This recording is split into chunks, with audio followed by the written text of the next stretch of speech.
Hi everyone.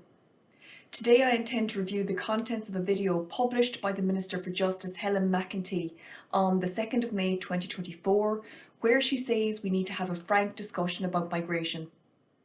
Before I get into the content of the video, I want to make a brief remark on Mcentee's dress and demeanour, both of which were well thought out. In my opinion, the pink casual dress style was not an accident. Firstly, the colour pink is said to impart calm, kindness and empathy, and Mcentee's casual style of dress, according to research, is intended to present her as being open to people, friendly, honest and reliable. While her demeanour throughout the video, where she consistently leans forward, is intended to present her as being invested in the conversation. The reason I am pointing out these issues is because Mcentee's dress and demeanour is a form of manipulation called behavioural science, the intended aim of which is to garner your support for the information she intends to deliver throughout the video. So before she even opens her mouth, in my opinion, she is trying to manipulate you.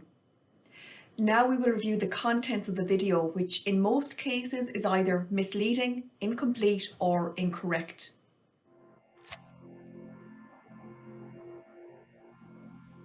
We need to have a frank conversation about migration.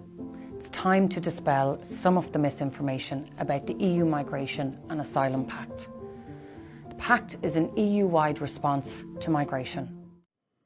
When she says that the Pact is an EU-wide response to migration, this is misleading, as Denmark, who have been part of the EU since 1973, will not be opting into the Pact, but instead will continue to control their own borders with the primary aim of protecting the interests of the Danes. It will update and improve our current immigration laws, and it will ensure that we are not dealing with this on our own. We've helped to shape the Pact, and so there is nothing in it that doesn't benefit Ireland. When she says that the Pact will improve our current immigration laws and that there is nothing in the Pact that does not benefit Ireland, this is incorrect, because if we sign up to the Pact, we will have to accept an undefined number of asylum seekers annually or pay a financial penalty of at least €20,000 per person. It will also become more difficult to return asylum seekers to other countries, as the rules around returns will become more restrictive. And we will also lose the ability to designate countries as being safe countries, because the EU will have the authority to overrule any decision we make in this regard. Applications for international protection will be dealt with quicker, so this means that people will get their decisions quicker and they'll spend less time in state accommodation. When she says that applications will be dealt with quicker and people will spend less time in state accommodation, even if this is true, which is questionable, this is likely an incomplete statement. The reason I say this is because in 2023, the median processing time for first instant decisions was 12 months, with a budget of 34 million allocated to the International Protection Office and Appeals Tribunal in 2024. Under the new Pact, the majority of applications must be dealt with inside 3 months. So here she is suggesting that once the EU create a law that demands that processing times are reduced to 3 months, both herself and Roderick O'Gorman, the Minister for Integration, will simply reduce processing times to a fraction of the current period. Surely if we could complete applications inside 3 months, we would do it now without having to be told to do it by the EU.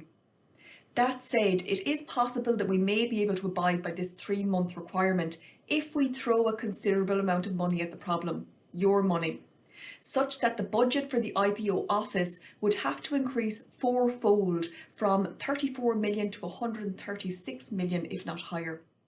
Where the decision is negative, it will also be easier to return people to their country of origin. I have already introduced a new system to ensure that applications from certain countries are dealt with quicker, and what's happened is the number of people coming from those countries has dropped by 50%. When she says that when an applicant receives a negative decision, it will be easier to return that applicant to its country of origin, what she is not telling you is the lack of will by her department to effect and follow up on deportation orders now. So between 2018 and 2022, 4 out of 5 asylum seekers who had deportation orders issued against them had not been deported and remained unaccounted for. Considering the fact we do not enforce current deportation orders, I find it hard to believe we would enforce more stringent deportation laws into the future. The Pact will allow us to access EU funding to help us to continue to improve our systems. When she says that the Pact will allow us to access EU funding to help us to improve our systems, what she is not telling you is that the money we will be accessing is money that we have or will have to contribute to the EU.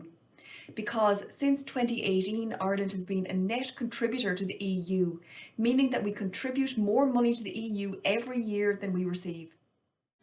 We'll have access to an EU database that's enhanced so that we have better screening for people that are entering the EU and entering Ireland. When she says we will have access to an enhanced database for screening people entering the EU, this is correct. However, this new database, in addition to collecting biometric data, also calls for the introduction of facial recognition software. In this regard, many people believe that the EU would like to track the movements of all citizens. So once the infrastructure for this system is established, the argument could easily be made that it should be extended to cover all citizens on the basis of non-discrimination and equality of treatment. Many people seeking international protection in Ireland have actually already applied in another EU country. The Pact will make it easier to return people to the country that they first applied in. When she says it will become easier to return applicants to other countries where they first applied for protection, this is incorrect because, as stated earlier, the rules around returning asylum seekers to other countries will become more restrictive, and we will also lose the ability to designate countries as being safe countries because the EU will have the authority to overrule any decision we make. And finally, if another member state is under particular migratory pressure, they can ask the EU that no other member state, including Ireland, return any asylum seekers to them for a period of up to 12 months. Now, none of these rules apply at the moment. I keep hearing this suggestion that we're going to be forced to accept 30,000 people or face huge fines. Let me be very clear, we will never be forced to take people from another country, never.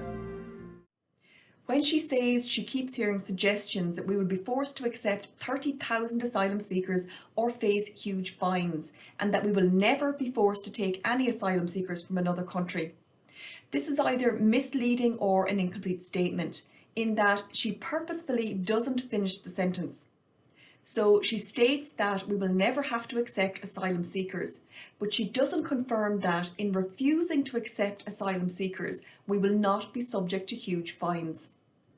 As to whether or not we will have to accept 30,000 asylum seekers or any asylum seekers at all, the quota of asylum seekers that we will have to take will be calculated using a formula based on our GDP and population, and it will also be dependent on the number of persons claiming asylum throughout the EU in any given year.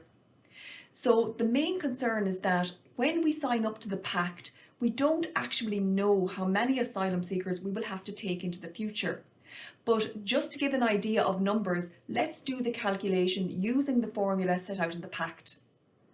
So Ireland's population portion of the formula is 1.16% and our GDP portion is 3.38%. The equation then tells us to halve both the population and GDP percentages and add the results together, giving an overall total of 2.27%. We then divide this into the number of persons who claimed asylum in the EU in 2023, and this gives us an approximate figure of 26,000 asylum seekers.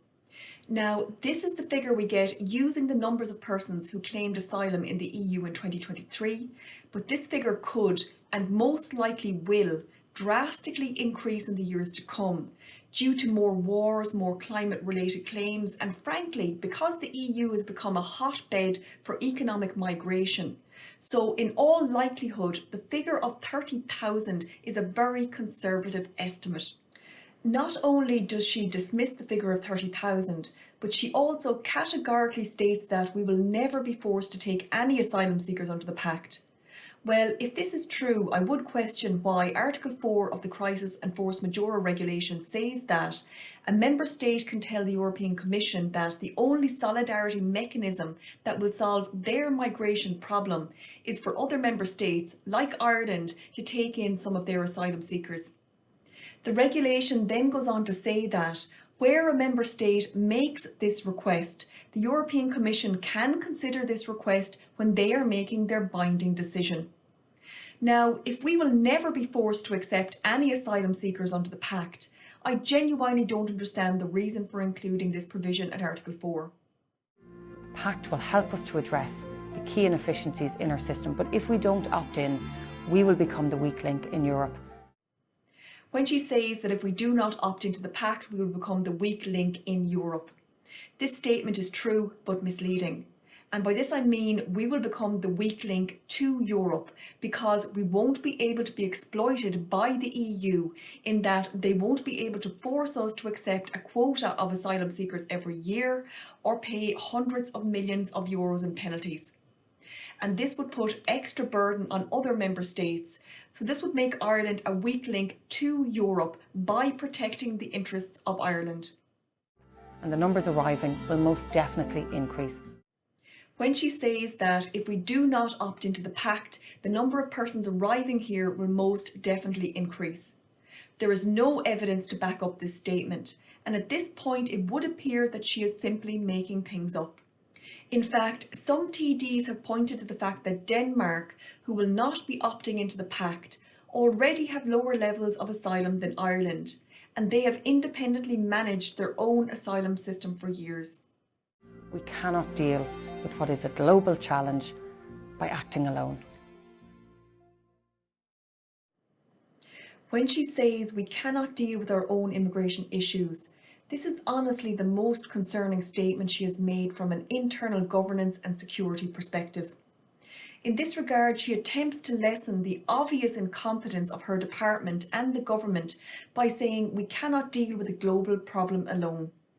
To test this statement, we can compare Ireland to Denmark, as Denmark, while inside the EU, operates their own asylum system. So in 2023, Ireland, with a population of 5.1 million, received a total of 13,275 asylum applicants, while Denmark, with a population of 5.9 million, received just 2,455.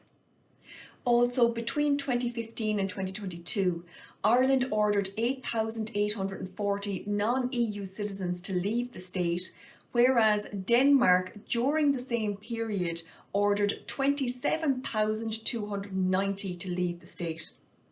So there is no reason to suggest that Ireland could not develop and effect its own internal migration laws outside of the EU if we had a competent government with the will to preserve Ireland as being a predominantly Irish country.